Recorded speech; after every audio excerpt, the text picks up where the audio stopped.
Joining me today is Lily Chu, author of Rich Girl Summer. Rich Girl Summer, event planner Valerie Peng never planned on spending her summer sipping champagne at a lakefront estate, dodging suspicious socialites, or pretending to be anyone's long-lost daughter. But when a very public, deeply mortifying mishap lands her in hot water and her career in a hot mess, her uber-wealthy older client makes her an offer she can't refuse. Come to his glamorous summer home and pose as the long lost daughter he believes his conniving family is hidden from him. In exchange, time away from her actual life and the chance to help uncover a long buried secret. Lily Chu's best-selling stories, including this one, are critically acclaimed and have spent multiple weeks at #1 in Audible Top Plus Listeners and have been named in Best of the Year lists. She's known for her romantic comedy set in Toronto with strong Asian characters, and her books have been recommended in the New York Times. Welcome to the show, Lily. Nice to have you on. Hi, Kathryn. Thanks for having me. Great to have you. Okay, so this is a rom-com, right? Yeah. Let's talk about maybe what is a rom-com as opposed to other genres, and like, what's the purpose of writing a rom-com? Right. So romance is a huge genre. In romance, you can find anything you want to read. So for me particularly, I like romances that are contemporary, but also funny. So for one of my books, if I can't make myself laugh, I haven't actually hit the com part of the rom-com. So it will have, depending how you go, some people do like more kind of slapsticky humor, slightly more funny satirical humor. But for me, a rom-com has the romance is always central, but there is a strong comedic element. Right, so it's comedic and what else? Okay, so it's funny. I guess lighthearted, should I say? Or are there any deep messages? Or what are we going to get from it? I mean, I know that it's lighthearted, but the characters are important and the message are important, but it's not nasty, I guess, or it's right. You don't have all the I'm gonna smut or all right sex, but it's not light and lively exactly, but let's get more specific. Well, they can be. They, Mine tend to cover um, a bit. You mentioned like the heavier topics. So mine do tend to cover a lot of the heavier topics as well, because I set my stories in contemporary times. So they're all set in modern time periods. My characters live in the real world, which means they're not immune to things like sexism, racism, classism, the everyday kind of um, issues and challenges that come with modern life. So for me, the romantic part of that is also finding someone who can help you through some of these situations. right, and I've also read, just as in terms of you as the author, obviously, but your books or your rom-coms are focused on Canadian women. So Yes. what? Yeah. Okay. So if we're going to have a focus on Asian Canadian women, what would be what is the focus? What makes it different? I think a lot of the things that they experience. So I myself am biracial. So my mother is Chinese. My father is from Britain. He's white from Britain. Um, I find sometimes that a lot of the experience I have had as a biracial woman in Canada um, have been, not necessarily people across the board get. So growing up, I was always a bit different because I came from a biracial family. There weren't that many when I was growing up, to be honest. I grew up in a small town in Canada. There weren't that many biracial characters in fiction or any media that I was watching, which makes you feel sometimes a bit invisible. You see lots of other people, but you never really see the experiences that you have kind of reflected back on you in the media that you're consuming. Okay, And now I want to stop you there because what are yeah, those experiences and what are the differences? well, for me, judging from what I know of other people, like not everybody has the experience of introducing themselves and someone looking at them and saying, "So, what are you exactly?" which is something that I've experienced. And I know from my messages, my DMs, other biracial people have also experienced. Okay, so when they say that, what do you say? What are you exactly? You know what's interesting, Kathryn, is how my response have changed over the years. When I was a lot younger, I would try to, it was kind of like a whoa, like that's interesting. But when I was super young, like I took that for granted that like, yeah, I'm a what, not a who in this situation. And as I've grown and learned and become more comfortable, now sometimes I will say like, well, I will reply like, I actually don't really like being called what, but my background is. But it depends on the intent. For me personally, it depends on the intent in which it's given. So sometimes someone's just really honestly curious, but they've just worded it poorly, which is like fine. We all word things poorly. I word things poorly a lot, unfortunately, but I'm trying to do better.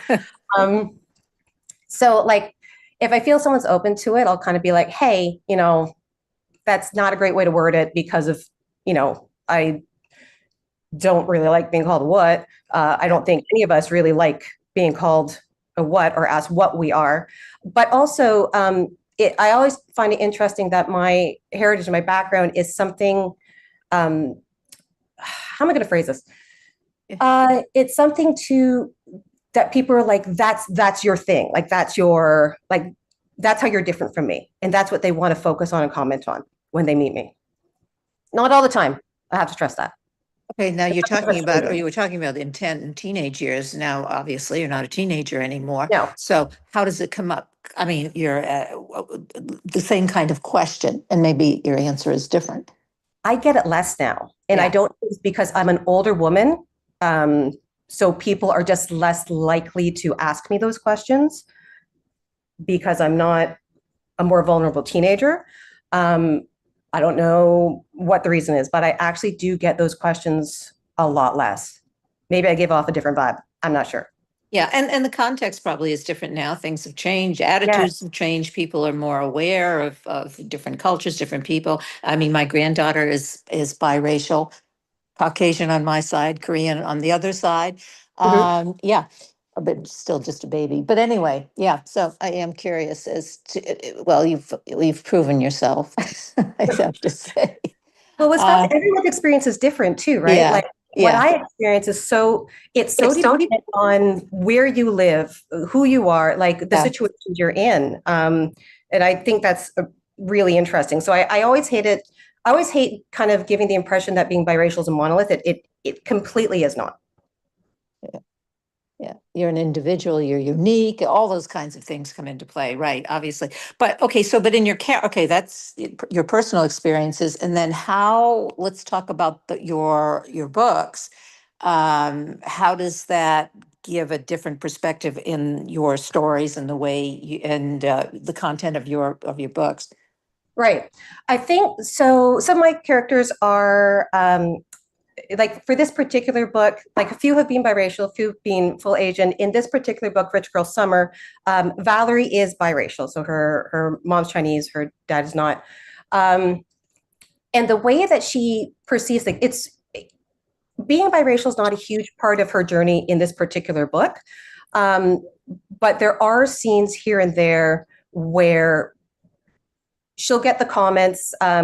So part of the story is that she is playing the long lost daughter of a wealthy client. She's up at his cottage with his family. And what has happened is that when he was very young, he had a girlfriend who was Chinese. He didn't know that she had a child, so hidden baby. Finds out, then sees Valerie, who looks a lot like his ex-girlfriend. So he's like, oh my God, I can try to get to the bottom of this. I'm simplifying a bit here. Well, we don't want to do a tell-all exactly, no, right? This is all comes up in the first couple chapters. So in that situation, Valerie's biracialness is very key because that is the reason that she is there in the first place. She is a biracial woman who looks like she could be the biracial daughter of Roger and this girl. Okay.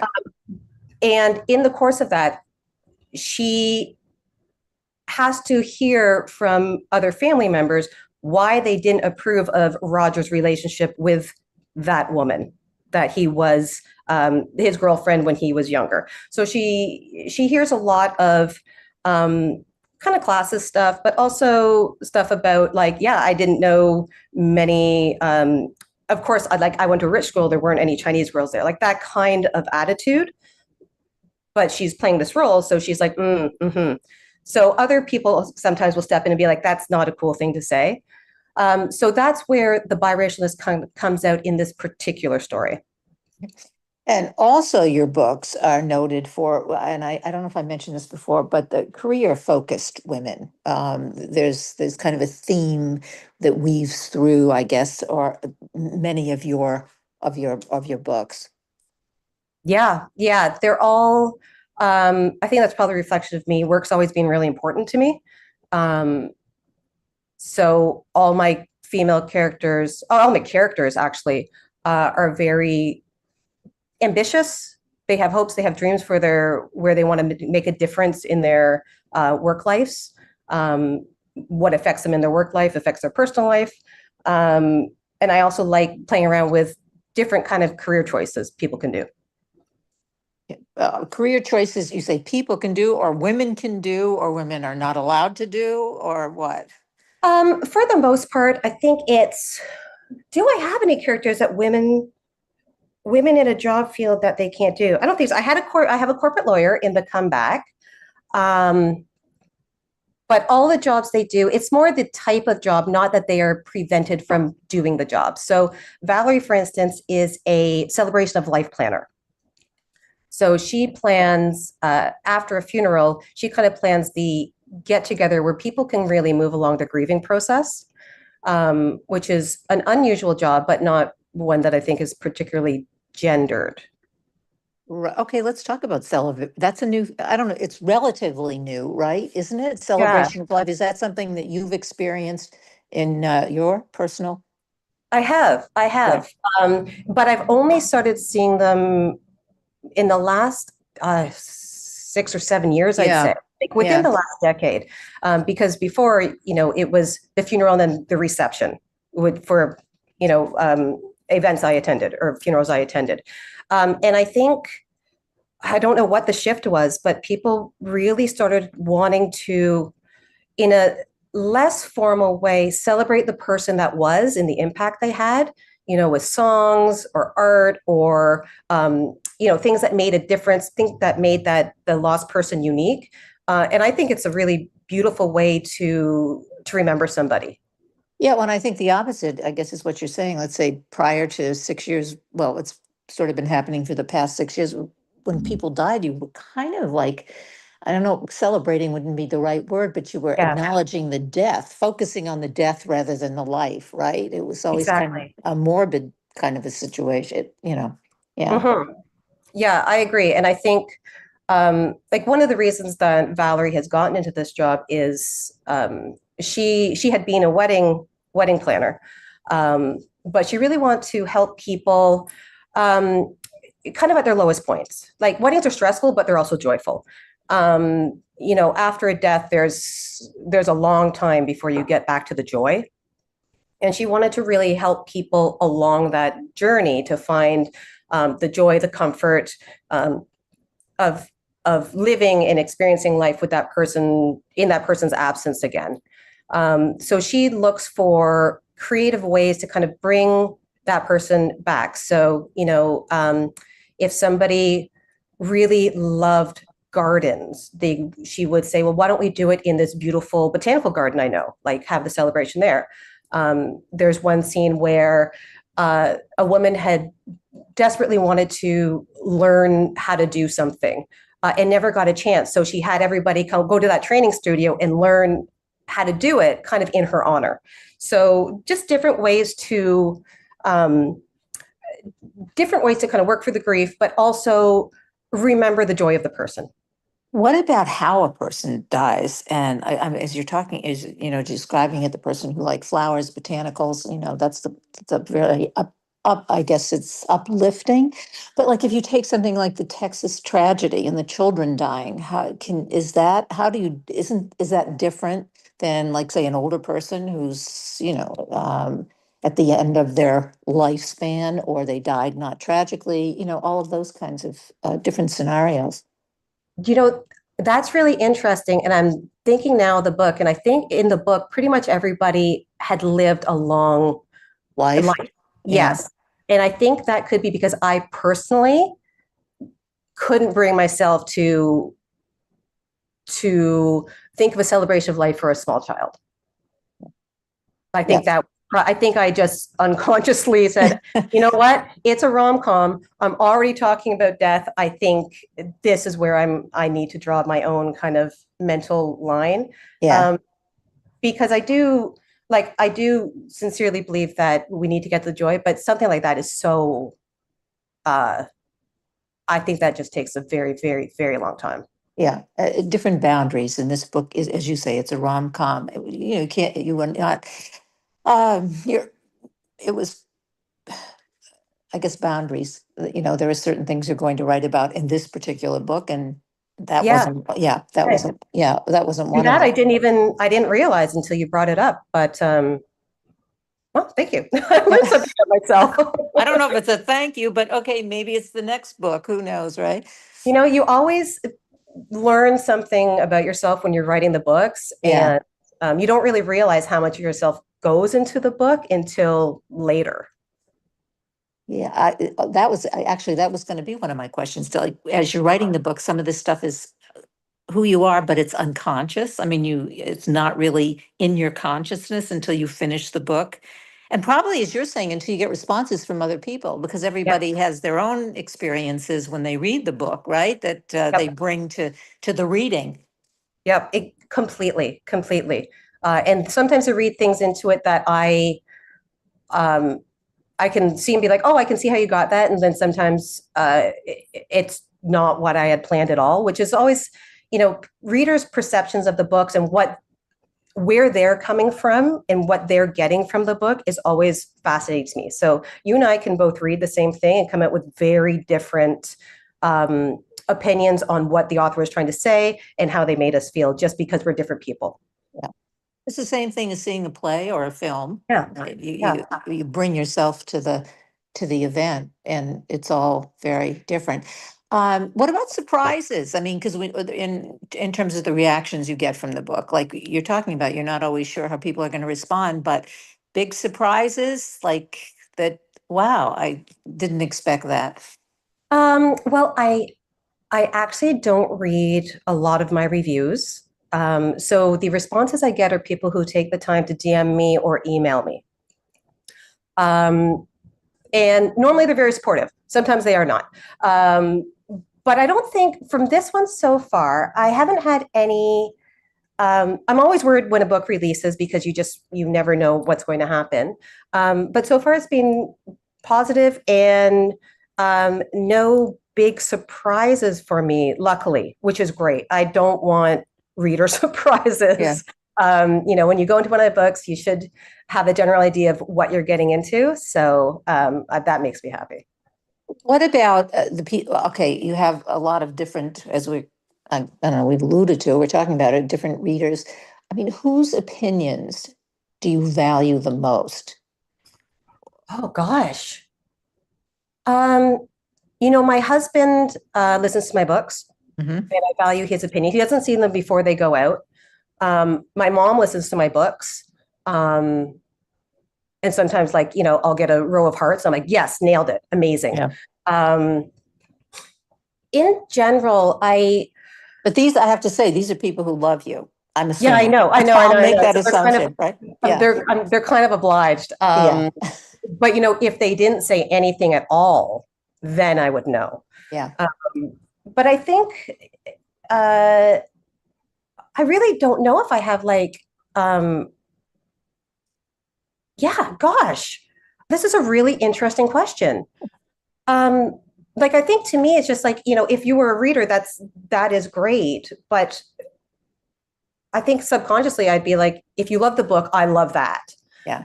Um, but if you also have issues with the books, I'm interested in that, as long as they're not said to me too cruelly or meanly. Yeah. So yeah, this is an interesting question. I hadn't really considered. Like I think about my readers, and I love being able to provide books that they find interesting or amusing or entertaining or resonate with them.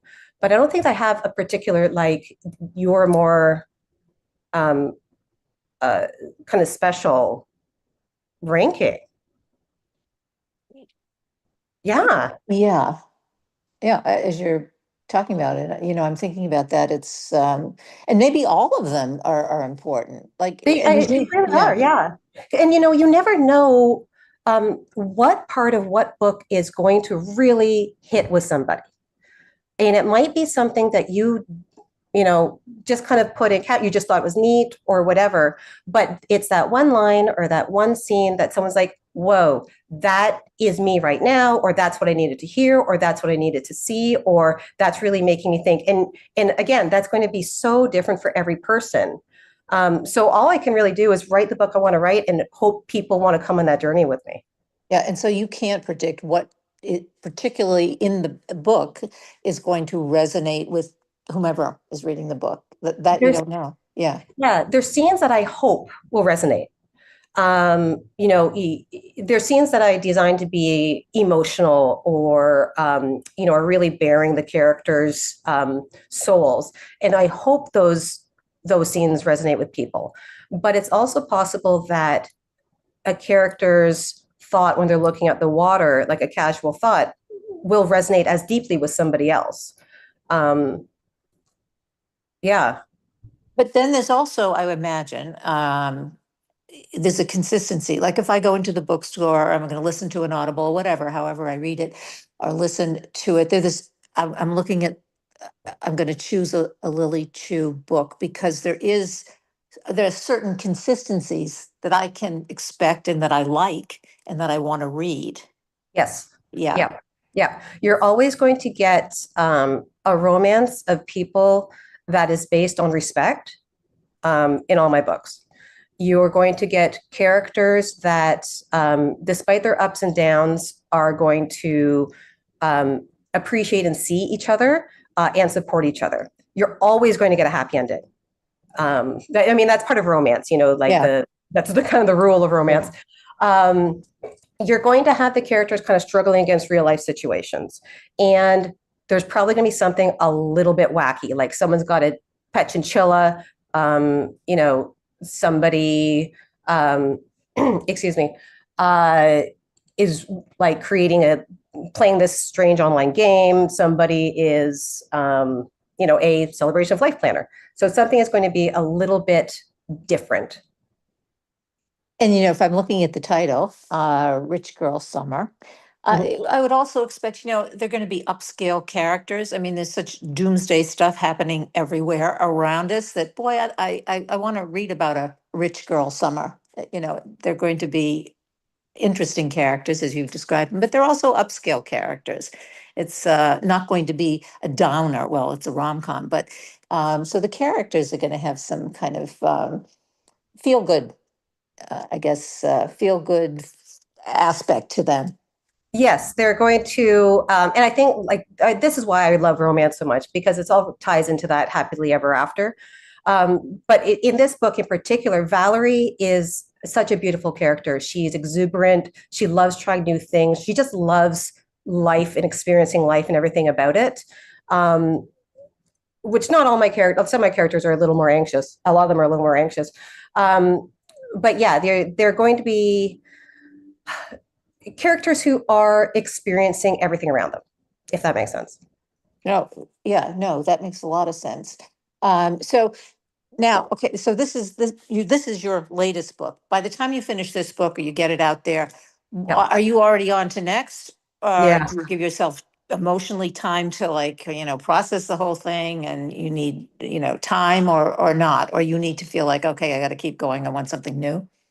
Ideally, I get a bit of a break. Sometimes, depending on deadlines and what's going on, I don't. So, for instance, right now I am editing my next rom-com, but also finishing edits on a YA and looking at a couple future books I'm going to be writing. So there's a lot kind of going on in the time between the book is out of my hands and it gets to readers or listeners. Well, we're going to be following you. Great conversation. Really, people got to, we can listen. It's an Audible, right? Rich Girl Yes. Summer. Yeah. Yep. So you can read it, listen to it. So give us, Lily, give us, more information about websites and or other platforms to go to see. Yeah. So my website is lilychuauthor.com. So Lilychu author.com. And you can sign up for my newsletter.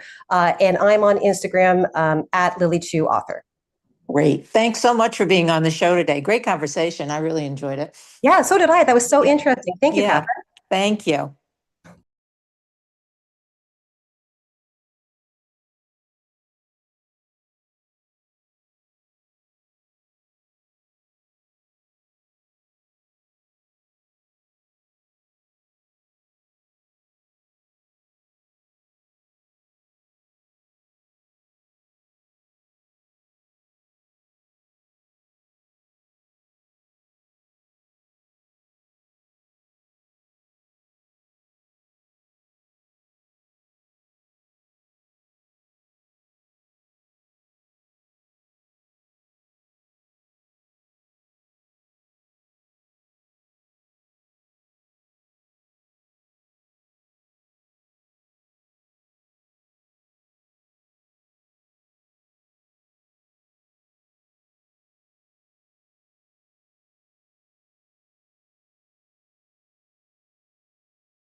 Joining me today is Andy Crocker, author of The Unconditionals.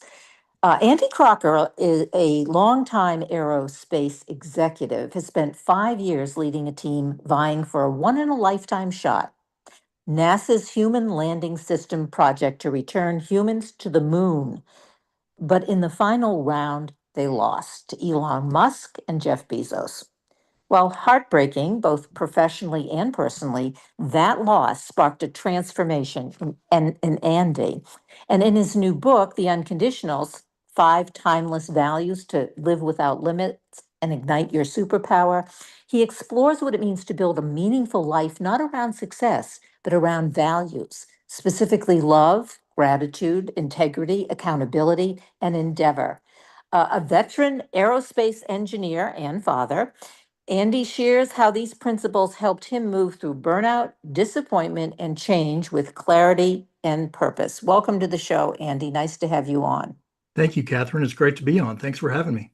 Well, you are unique, and I guess you probably know this, but here we are, engineer, and then you've written this book, which has to do with more of I'm going to call it self-help. It's not exactly self-help, right? But Right, it's personal growth. right. So how do you connect those two? I mean, I sort of gave a short intro about what happened to you, which sounds kind of devastating. You lost to Elon.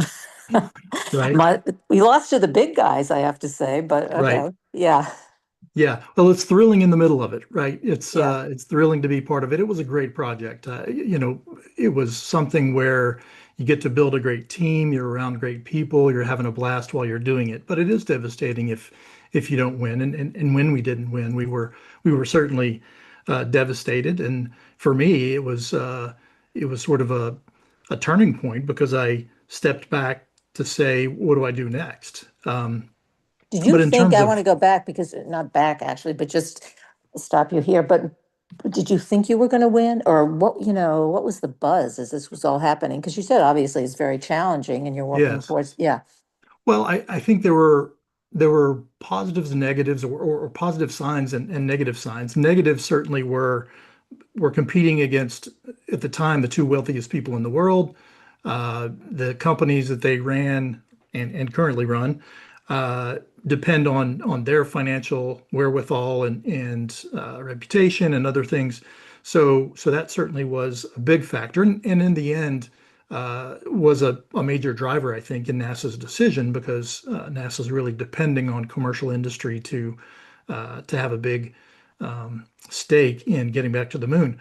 But at the same time, we had a lot of really positive feedback from NASA, from the community, from a lot of folks, both space knowledgeable and just the general public, saying, "Hey, you guys have a great design, you have great concepts, you have really an outstanding approach." And so it was just a matter of, do we want to charge the hill or not? yeah, And I think we all came down on the side of this is a once in a lifetime opportunity. And if we don't do it, we'll look back and regret not having done it. Um, and certainly, as I said, we all look back really fondly at the opportunity, the amazing camaraderie and uh, team that we built. All of those things make it a very positive experience and certainly something we've all learned from. So despite the devastation of not winning, I wouldn't change a thing. And I yeah. think every one of us would say that. Well, I guess what you're saying is you did the best job that you could, and it was a Right. good job. A lot of it had to do with the financials. I Yeah. mean, is that the A- bottom line? Yeah, Yeah, absolutely. And I won't claim that that was the only thing, but it certainly was a significant part of it. Um, but again, it's one of those where you make a decision. I know this is the chances are slim, but we're going to go after it, and um, we're going to do the best we can and take whatever comes and live with the outcome, whatever that happens to be. That doesn't mean it's easy when you yeah, lose.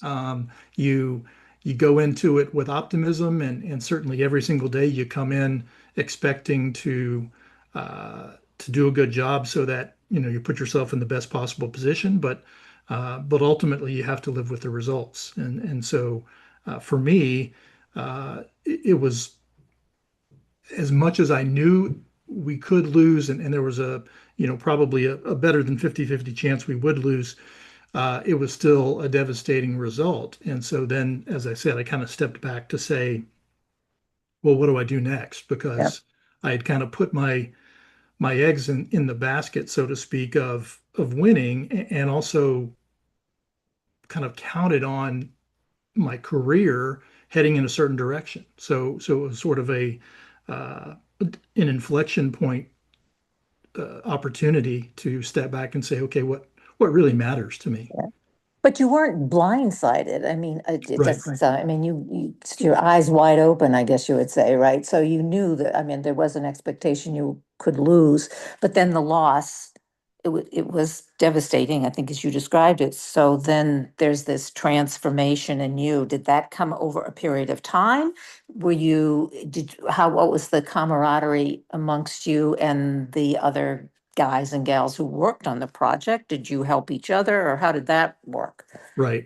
We absolutely did help each other. And yes, we went into it with eyes wide open, and with a project the size that we had, we had hired hundreds of people, and with every one of the people we said, look, we're going into this wanting to win, expecting to win. You have to go into it with the optimism that you're going to win, or else you don't do your best every single day. But with every person, we said, look, this is risky. It's something that, until the contract is awarded, we don't know what the future is. And so when you lose, then you have to make decisions about what to do with those hundreds of people. And we really did the best we could along the way. And then, of course, when it happened, when we lost, trying to stay transparent with everyone, say, this is what's going on. This is how we're going to try to deal with it. This is what we're going to do to try to uh, do the best by each one of you. And I think we did, again, the best we could. Not everything worked out perfectly, but did the best we could to put people in new positions or help them find new jobs, or whatever it happened to be. Um, but what we all, I think, have found is it does take time to recover from that. You put yourself in the position to want to win.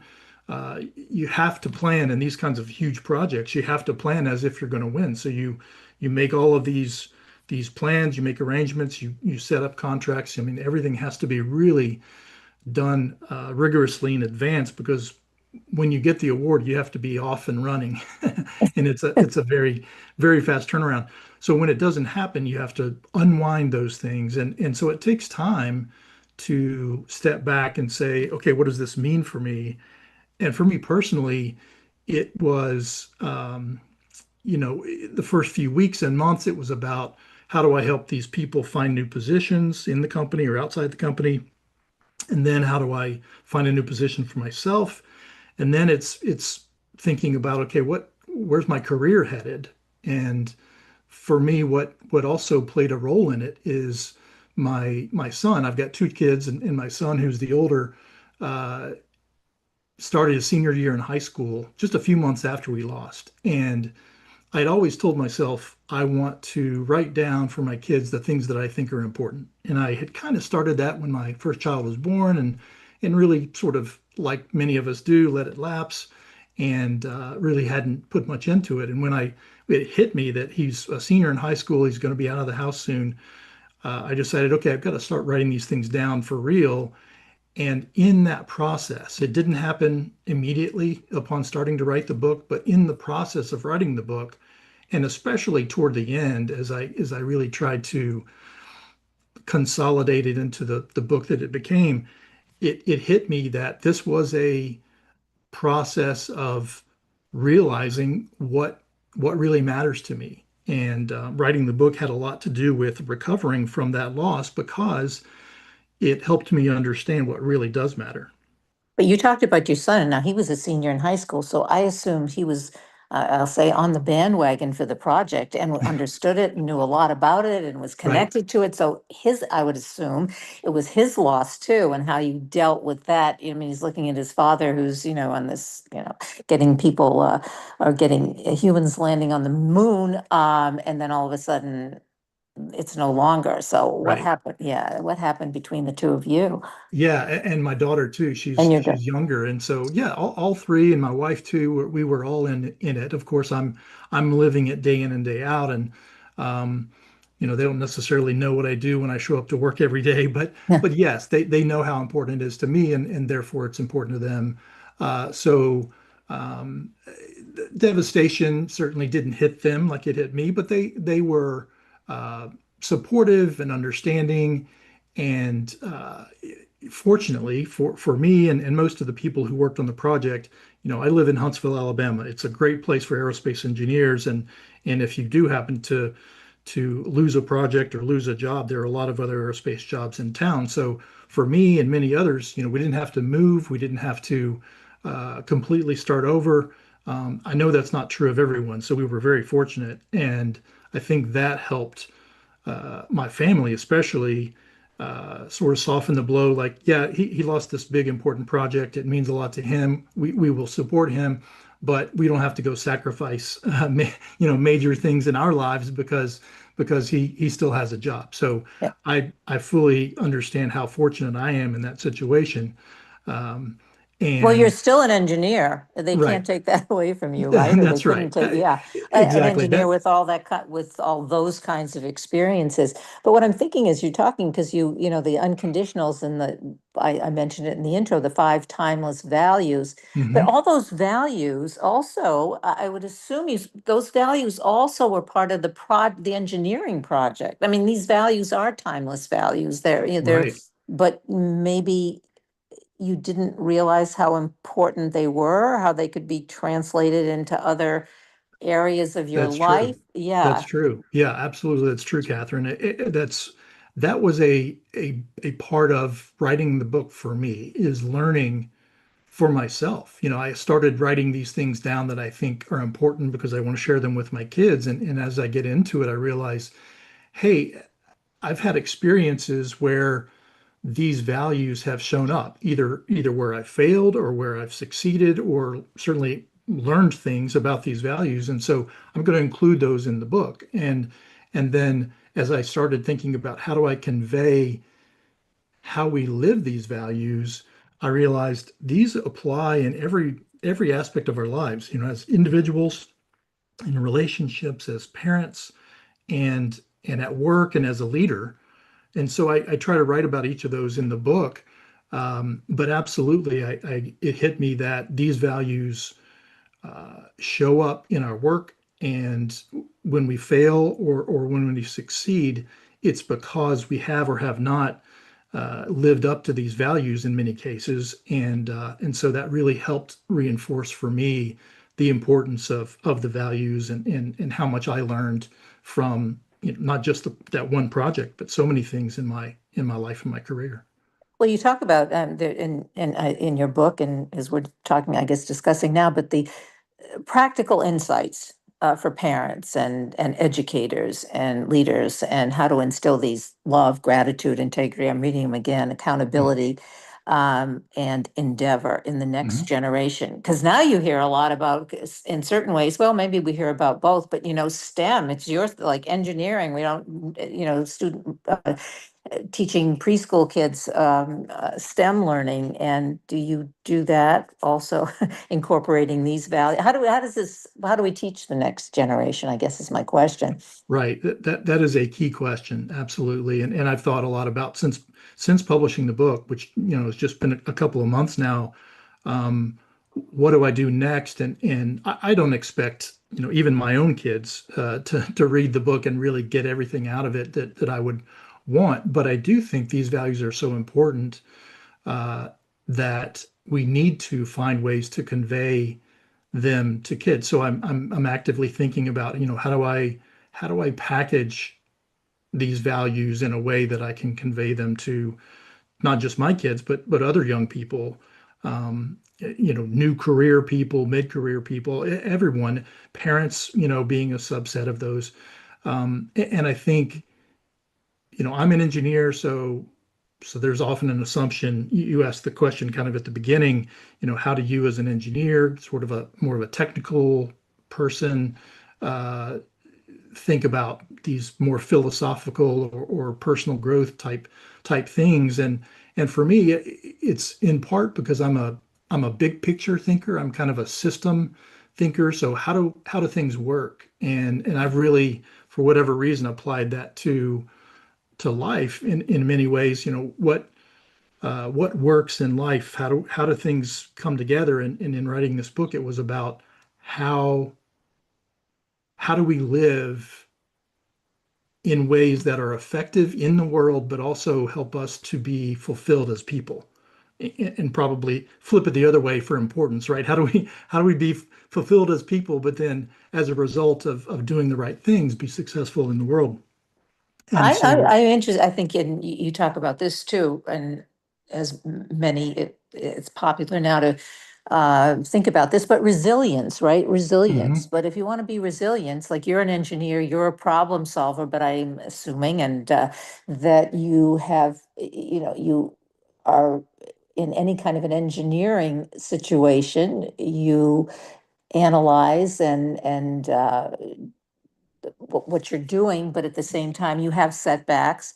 There is a lot of uncertainty, and it's these other values that help you, I, I guess, bring out the resistance that if it doesn't work out, even though, right? It's that's like, right. yeah, you need to be Yeah, able to that's do right. that. Yeah. Exactly. And I know that you know this very well from your experience in your career, but the foundational value of love, and I talk about love in terms of respect and kindness and compassion, but that foundation and then gratitude on top of that, those things really allow us then to get the most out of the other values of integrity and accountability and endeavor, so that when we require resilience, when we run into issues, when we're trying to endeavor, when we're endeavoring to complete some task, we have a purpose, and we hit a wall, that perseverance or resilience comes from having the foundation of love and gratitude and integrity and accountability to push through and do whatever it takes, no matter what the outcome is going to be. And that's the big, I think, takeaway for me, and hopefully it resonates with others in the book, is so often we approach situations expecting something out of it, either expecting people to treat us a certain way, expecting a certain outcome, expecting to get something from the situation. And that's a conditional approach, and takes away from us our ability to control how we're going to respond, because we're responding based on the situation. Whereas an unconditional response or unconditional approach is, hey, these are my values. This is who I am. This is the way I intend to behave, no matter the situation, no matter who someone is, no matter what's going to happen. And that, for me, I guess, going back to the engineering approach, is a very systematic way, and a very uh, I feel like engineering based. I mean, that's where I Yeah. come from, but it resonates with me because it allows me to say, hey, I'm free to behave the way that I think is the right way in every situation, because it doesn't depend on those circumstances. So if I want to, if I feel like I need to have respect and kindness and compassion for someone, no matter who they are, where they come from, what the situation is, how they treat me, then I can do that because those are my values, and I can operate in alignment with those values no matter what. Well, what happens now? Because I see a lot of parents in in my situation, a social worker. What happens, when kids' expectations are not met? It seems to me the trend is parents always try to cover up for, make them feel better. Everybody wins the game, all of those kinds of. And I mention this a lot on every show because Mhm. I think that that's not healthy. It's kind of the opposite of what you're talking about. Right. And that's not a good thing or value to impart to our kids. It doesn't stand them in good standing, I guess. Yeah. That's right. And certainly, so I sort of talk about that particular issue, that situation, in a couple of places in the book. One is an accountability, where I think entitlement is a pervasive issue, has been forever, but certainly today, feels like it's more of an issue. And so learning that, we have to own our outcomes, whatever it is that we're doing, we own it. And if we've been given an assignment, we do it to the best of our ability and we own whatever happens. But it also shows up in endeavor, and specifically with respect to, everybody's a winner or those kinds of issues. It comes down to excellence, unconditional excellence. I think in that we have to learn to always do our best, no matter what the situation. You do your best, and then you live with the outcome, and realize that many times, in fact, most times for a lot of us, we won't be the best. We won't be the best, but we can do our best. Yeah. And what we get out of that is personal growth, because when we fail, we learn a ton, and failure really is a prerequisite for success. Yeah. That's one thing that I think I had forgotten or just had ignored, but in writing the book learned again is, failure is not something we should dread. It's something we should welcome, because it is a stepping stone to growth, and that growth is what leads to success. Yeah, well, I like that phrase, earn our outcomes. That's a really good phrase. I mean, I think that says it all. Yeah, earn our outcomes. Okay, what about integrity? Because that seems to be also kind of going down the tubes. If that is not a very professional description, but integrity is a real big issue now. So, and I know you talk about that. Well, that's one of the insights that you've had. So. What's happening with us here now in our culture in the United States? Where is our integrity? Yeah, I think for all of these values, one of the reasons I use the word timeless in the subtitle, and then talk about it in the book, is I think all of these values have been challenged throughout history. They've always, the issues that we deal with, even though they're specific to our time and our situation, they're very, very similar to past issues, past problems. It's just the specifics that are different. And so the values that really help us to get through, I think, are also consistent. So love and gratitude and integrity and accountability and endeavor have always been critical values for us. We just need to be reminded of that. And with respect to integrity, I think one major thing I got out of writing the book is integrity is about wholeness. It's about being a consistent whole person, or a consistent whole organization in the case of companies, where what we say and what we think and what we do are consistent. We're authentic with people. We're the same person in private and in public. It's about being a whole. And that's what I think unconditional integrity allows us to do better, is to be consistent with what we say we want to do. And when we act unconditionally, we behave that way, whether we're by ourselves or with a bunch of people, whether we have a difficult decision to make or the decision is easy, we have to behave the same way. And that consistency, that wholeness, is really the factor, I think, that helps remind us about the importance of integrity. Do you think technology has kind of emerged as a detriment to that? Because people, all of us, have the opportunity to, we're online. We can present ourselves one way. You can, you can use AI to rewrite your thesis if you want to, or you can. But there's all of these kind of mechanisms so that to help people to kind of disengage from integrity. Right. Yeah, and that's what emerged which makes it different than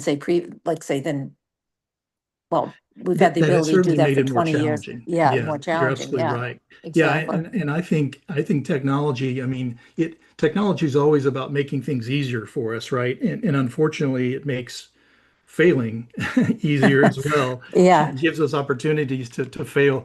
So failing in having kindness, online, failing in appreciating what we have, because we see all these things that other people have, failing in integrity because we find ways around making the right decision. Those are all challenges that technology bring up, but we have to be unconditional in our behavior in order to overcome those. So I guess that maybe the first thing we have to be aware of it, that we have these opportunities and we have to stop and think about what we're doing and how we're presenting ourselves and honesty, integrity. We have to really, I guess, be aware that we have the opportunities not to be that way. And also for our children, I think that's important. We're talking about teaching our children, teach your children well. That was the, Absolutely. And yeah, and I think that the central point that I really want people to get out of the book is unconditional means you have a set of values, whether it's the 5 values I present in the book or your own, and you make a decision, this is who I'm going to be. And everything that you try to make everything that you think, say, and do consistent with those values so that yeah. whatever comes up, you can align with those values and hope that it leads you towards being that kind of person that you want to be. And to do that, because we have like 30 seconds left, I'm getting carried away with our conversation, which is a good thing. I've been Mhm. talking to Andy Crocker, author of The Unconditionals, five timeless values to live without limits and ignite your superpower. So Andy, give us a website and or other platforms to go to for more information. Yeah, the best place would be go to andycrockerbooks.com. You can find out more about me and about the book, and certainly link to all the places you can find the book in all the various formats. Great. Thanks so much for being on the show today. Great information. Obviously, lots more to talk about, but we don't have any more time. So yeah, get out Thank and you read so the much. book, folks. Yeah, thank you. Andy Crocker, The Unconditionals. Thank you, Kathryn. Thank you.